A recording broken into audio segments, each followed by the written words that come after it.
Hello and Merry Christmas, and welcome in to a very special episode of Culture Shock.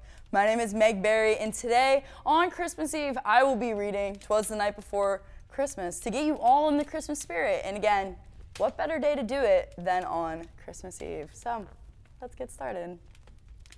'Twas the night before Christmas, when all through the house not a creature was stirring, not even a mouse.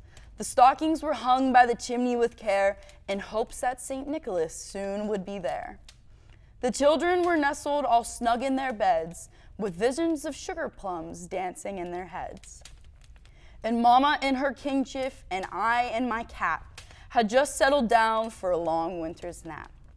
When out on the lawn there arose such a clatter, I sprung from the bed to see what was the matter. Away to the window I flew like a flash, tore open the shutters, and threw up the sash.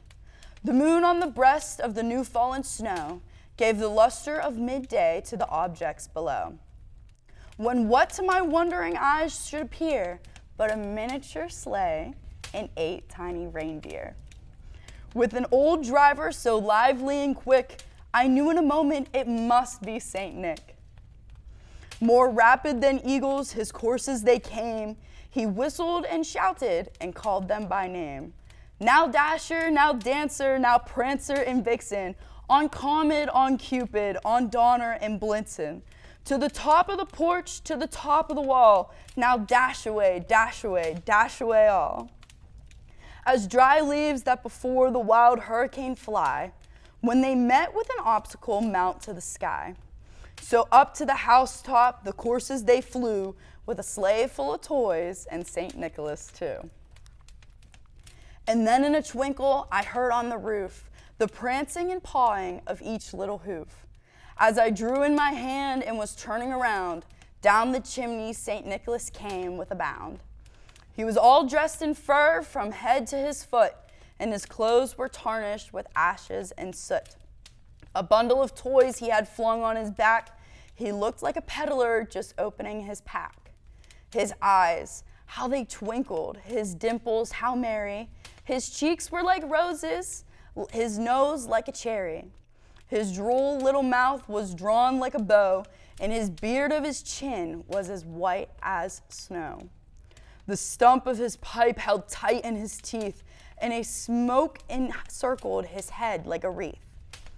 He had a broad face and a little round belly that shook when he laughed like a bowl full of jelly.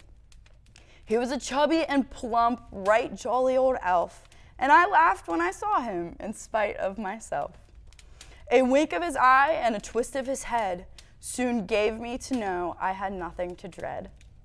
He spoke not a word, but went straight to his work, and filled all the stockings, then turned with a jerk, and laying his finger aside his nose, and giving a nod, up the chimney he rose. He sprang to his sleigh, to his team gave a whistle, and away they all flew like a down of a thistle. But I heard him exclaim, ere he drove out of sight, "Merry Christmas to all, and to all a good night." Thank you so much for watching this very special episode of Culture Shock, and Merry Christmas from our WCTV family to yours.